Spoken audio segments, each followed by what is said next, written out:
Next up, we have Aaron Price, who agreed to come speak. Thank you, Aaron. He is the co-founder of livecube, and he also started the New Jersey Tech Meetup. So he's going to talk about the complexities of a successful communication platform, which you all know might be very difficult. So, Aaron Price, thank you. Thank you. That was the most lame applause ever. All right. So thanks for having me at today's department, so I appreciate that.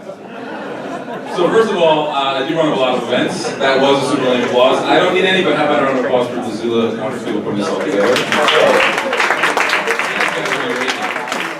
still pretty early. We've got some good speakers coming. So I want to start with actually something that I do generally at the New Jersey Tech Meetup, and that is to build a little bit of energy and hopefully help you meet your neighbors. So we're going to do this very fast. High five your neighbors. So stand up, high five your neighbors, sit back down.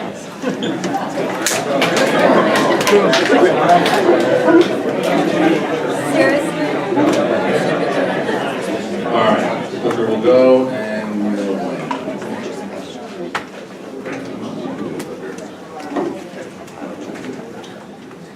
Big reveal.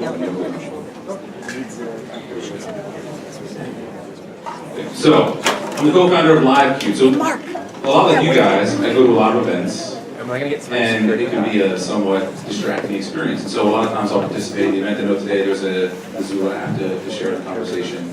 And I found it was really hard to engage in the conversation as well. So my co-founders and I set out to think about how could we better accomplish the goals of what most events are about. And that's to exchange ideas, right? Like this process with me and you, and then amongst one another. And to meet people, which actually, that reason we do that high five, by the way, is that if you haven't met your neighbor, then maybe later you'll have a reason to say hello, and they were not so good at high fiving. But we saw that the event space in particular is a relevant context to share ideas, to meet people, and there wasn't great technology to help drive that behavior. And the hashtag is a good start, right? The idea of an instant chat room is an interesting concept that's sort of taken on a pop culture meme.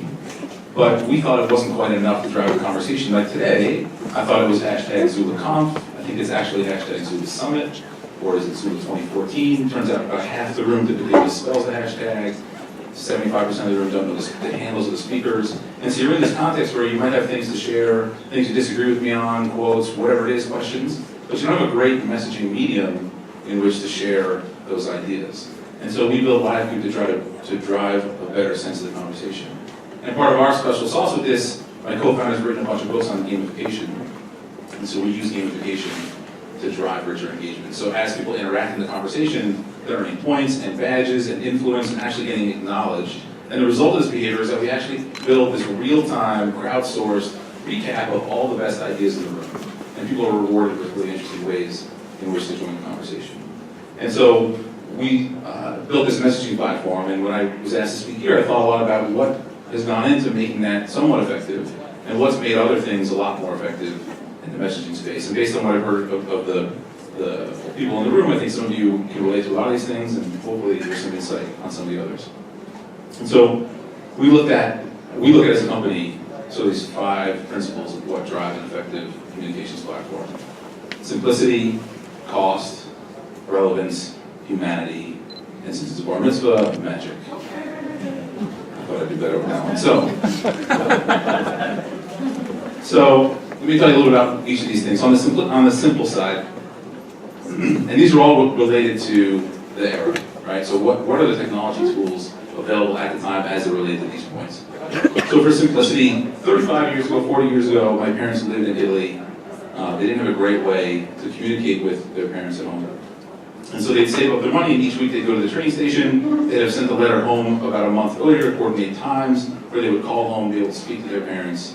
And at the time, relative to the tools that were available and the services that were available, that was actually an amazingly simple process. And to me, the factors that go into simplicity are primarily speed and ease of use. So for them, the speed with which they could communicate with their parents and the relative ease of doing so at the time was a major factor for letting them be able to communicate with their family back home, right? And so simplicity I see as a driving factor, and more today, as more messaging platforms are emerging and disrupting some of the things that some of us take for granted.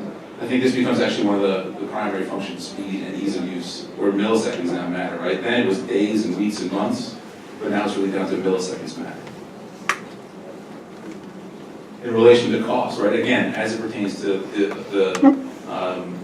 the cost structure at the time. 15, 20 years ago, I played sports, and I didn't have a cell phone to call home. And so I would call, I'm sure maybe some of you guys remember, maybe you did some of this as well. You could make a collect call, you dial in the number you wanted to call, and it would say, after the prompt, announce your name. Right? So you're supposed to say, it's Aaron. So it would bring the other person on the line, and they would get their phone call, and they would say, you know, you have a collect call from, hey, it's Aaron.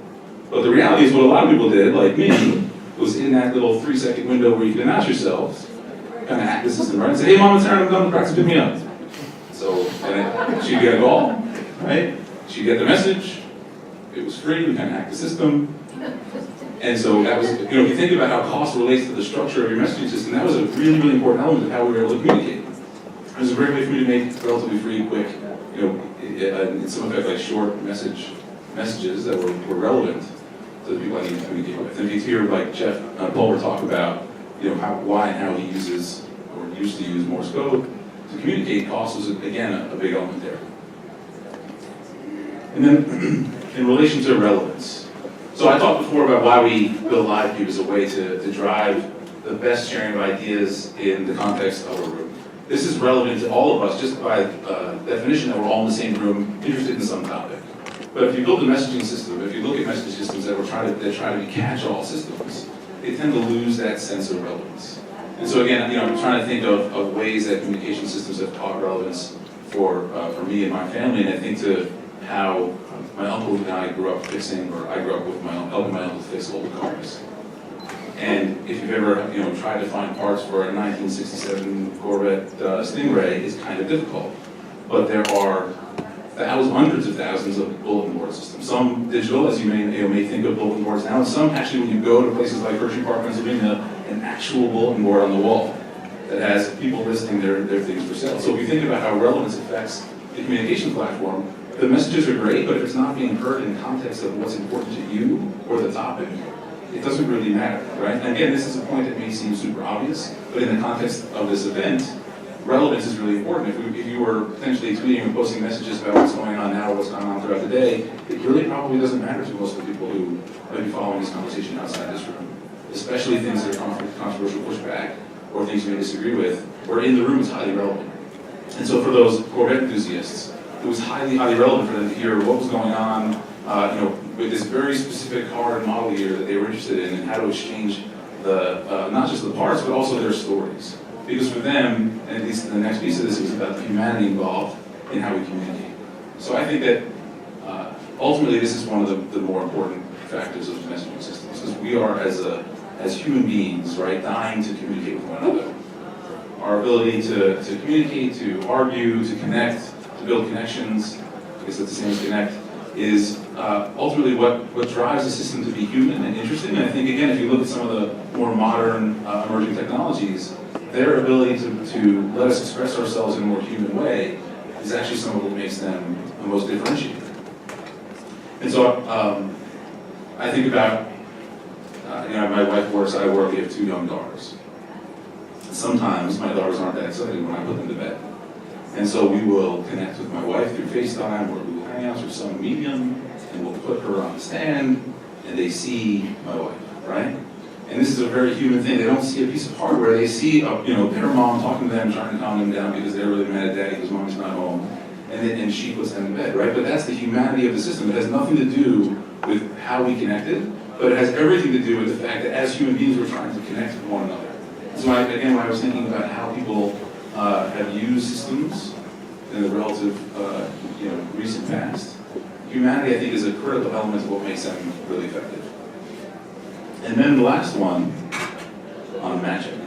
So for us with livecube, this is really about the combination of all these factors, but most importantly, relevance of being in the room, speed and ease of use, which is Complexities, because it was, in our case, we don't use a downloadable app, because 50% of the room typically doesn't download an app, and the gamification elements. That was kind of our special sauce. And so if you think about the systems that you use on a day-to-day basis and what makes them magical for you, it might be a combination of some of these things. It might be how it lets you express yourself as a human being, how it lets you connect with people. But there's generally some magic element. For a while, it was just cost, right? As the cost structure came down, the magic was just that you could do something for free. And so, again, thinking about how to build effective communication systems relevant to the time period in which we're in, if you add up these pieces, I think that there's a huge element of magic that makes it feel relevant to you, human, simple, cost-effective, and ultimately a tool that you want to use. So I want to take a look at a few examples. I was thinking about this talk on Sunday, watching the marathon. Thinking about how, in effect, that was one of the original communication systems. So I'm sure many of you know, he's running 26.2 miles, breaks into the door from Marathon to Athens, announces repeat versions. Rumor has it, drops dead on the floor. So not the most efficient communication structure. But as human beings, we are literally, in this case, dying to communicate, right? But if you think about that as a system, as simplicity goes, that was the best they had. A guy literally takes the message in his head and brings it 26 miles away. The cost structure, relatively high, somebody died. But still, again, if you think about what motivates us to drive communications, we were willing to see that happen. Right, well, the message, yeah, that message literally disappeared. The relevance, obviously, they won a war. The humanity of it, I think, is pretty logical based on the message, and the magic was that somebody actually was able to run. I think there's a magical element of humanity in how someone actually brought a message across several days to another part of the country. So, slightly more modern, since that was 2,500 years ago, the post office, which today we probably take for granted, and many of us maybe don't like, and maybe some of you today are voting to get rid of. But there was a point in time in which this was a hugely simple method of communication. It no longer had to take 3 weeks for something to go across the country. It could take 3 days. You could make it this nice, beautiful package. Put, I don't know what a stamp costs today, but let's say 50 cents, relatively small amount of money, right? Pretty low cost. Usually relevant. You can make it your own. You send it to someone who's interested in your message, unless you're spamming someone, but we'll assume that you're not. It's very, very human. You can draw whatever you want inside that letter. You can send pictures of people. You can write a message from your children. And then there's the magic that you just stick it outside people take this for granted, right? You take an envelope, you put it in a box outside your house, it disappears and goes across the country. So there's a magical element to how the post office as an early communication system was really, really effective in helping people communicate and spread their message. So we're going to go a little more modern. Again, something that people probably today still take for granted, although many people still hand you business cards that have a fax machine number at the bottom. I don't know why, but there's still fax machines. But at the time, right, you could take a piece of paper, you could draw something on it, you could stick it on a machine, and it would print across the country instantly. Forget this 3-day things on a pony. Now something just printed in somebody else's room. So again, if you think about the simplicity of that, we had one. You could be doing this in your underwear at home. You could send it for almost free, maybe 25 cents. It was, again, the relevance piece is very relevant to the person on the other end of the line. You could make it very, very human and pointed. And it was the magic that you literally put it on a piece of glass and it showed up almost like teleportation somewhere else. So, the systems that we've taken for granted, but if you think about the root causes of what makes us want to communicate with other human beings, we tend to go for these least common denominator elements where we can actually share messages that are simple, that are human, that are fun, that are magical, that allow us to connect as human beings and take the technology out of the equation.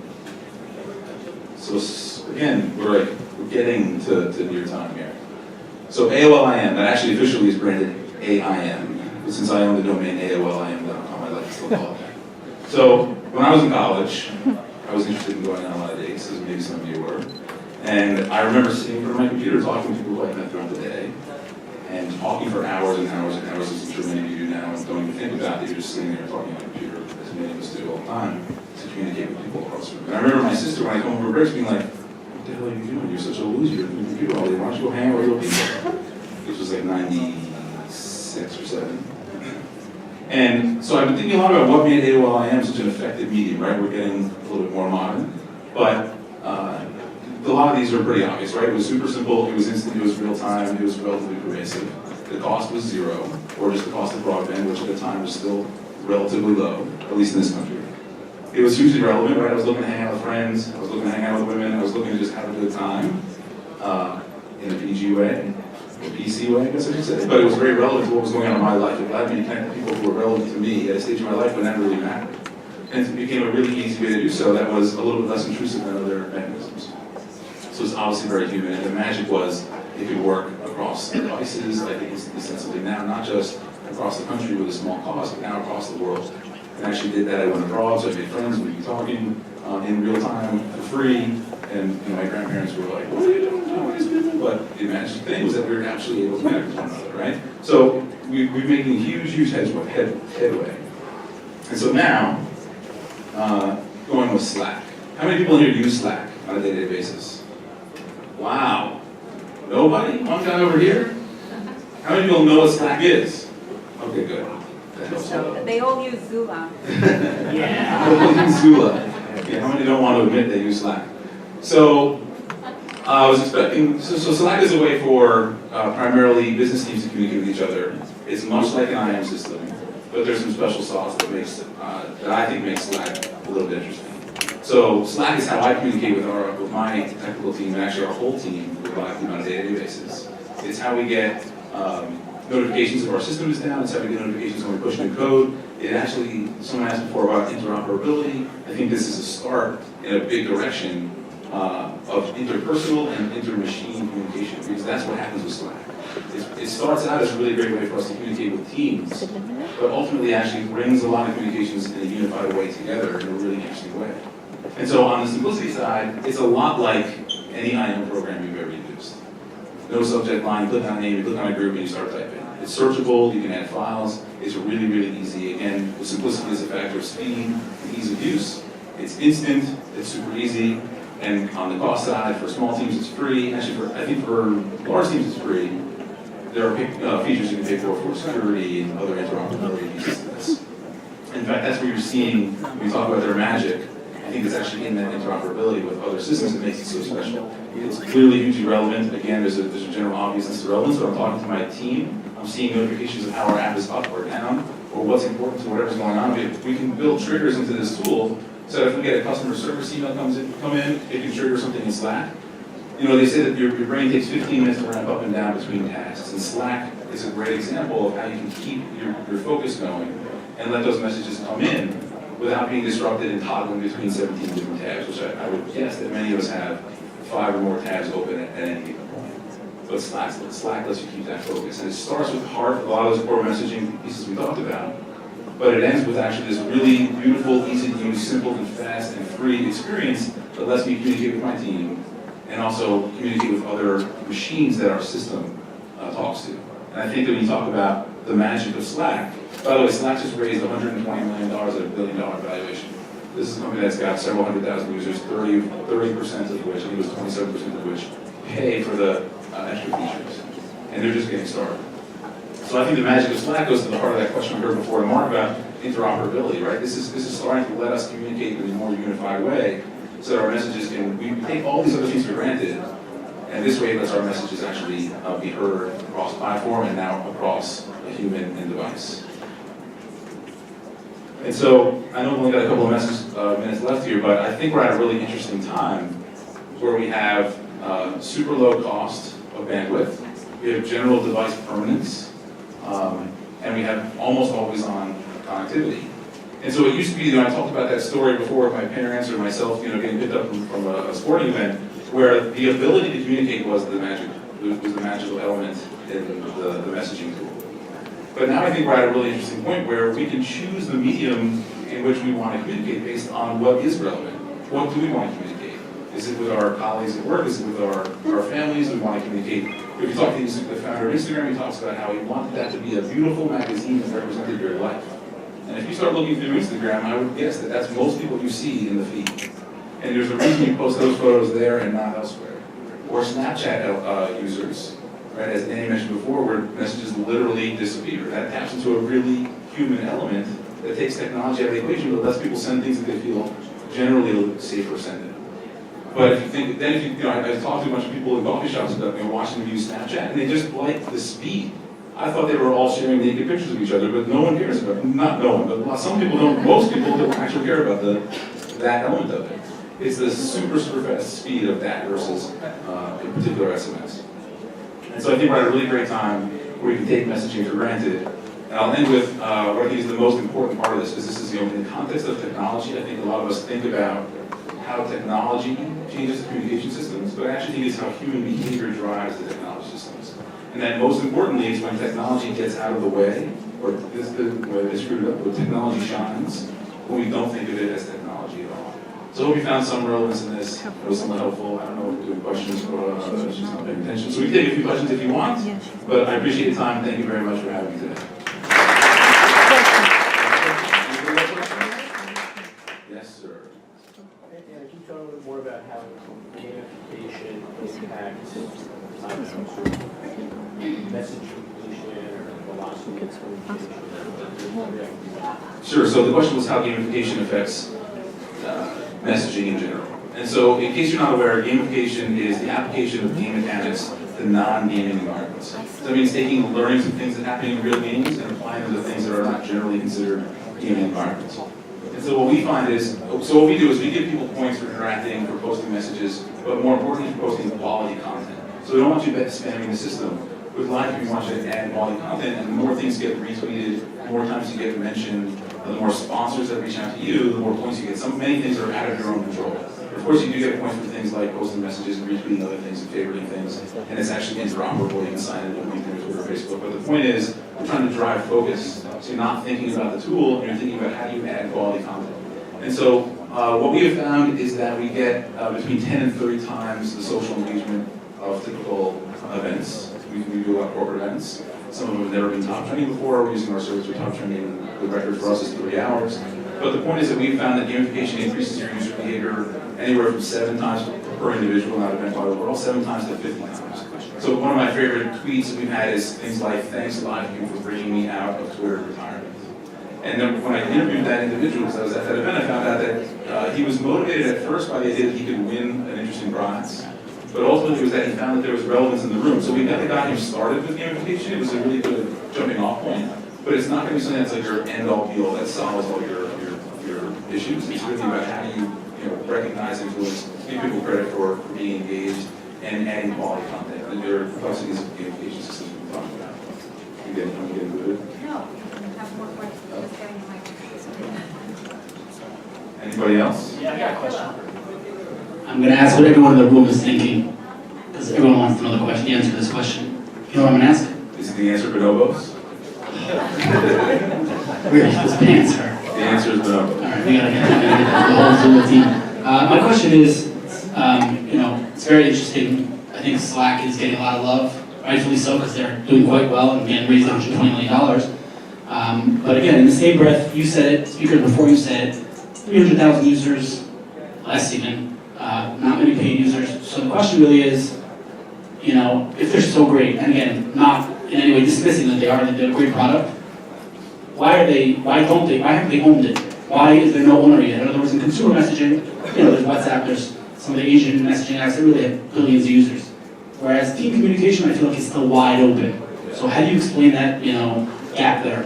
I definitely agree it's wide open. I think it's actually I think you're looking at it backwards. I think it's a factor of the market in which they're selling, right? Yammer sold for $1 billion to Microsoft however many years ago. It's a space that people are really interested in. But when you look at the sales cycle, selling to enterprises, we work with Canon Electronics. We went through a 3-month process to go through their IT testing to make sure that they were comfortable with our product, which is relatively inexpensive compared to the things that spend most of their IT budget on. So I think there's a lot of talk about we want all this great stuff. We want to use Punchball for internal communications or Yammer or Slack or other things. But then when those tools hit a critical mass and make their way to the IT departments, there's a lot of pushback on companies that are still using like Windows 2000 computers, because that's how locked down they are. So I think that you will see someone emerge, but it's a factor of the person you're selling to, less so the company and the ability for these products to exist. I think we're out of time, but thank you guys very much. I hope you enjoyed the Take one more. one more? Sorry, I ended it early. Okay. Is there one more? I don't know, did you have one more? No? I have an endless question about those Pants, I pants. can keep going all day about those pants. All right, we'll call it a day, but thanks a lot, guys. I appreciate it.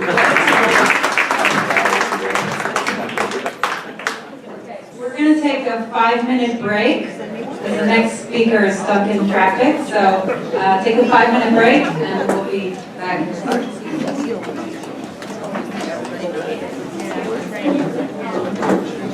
What do you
Maybe I could charge something here.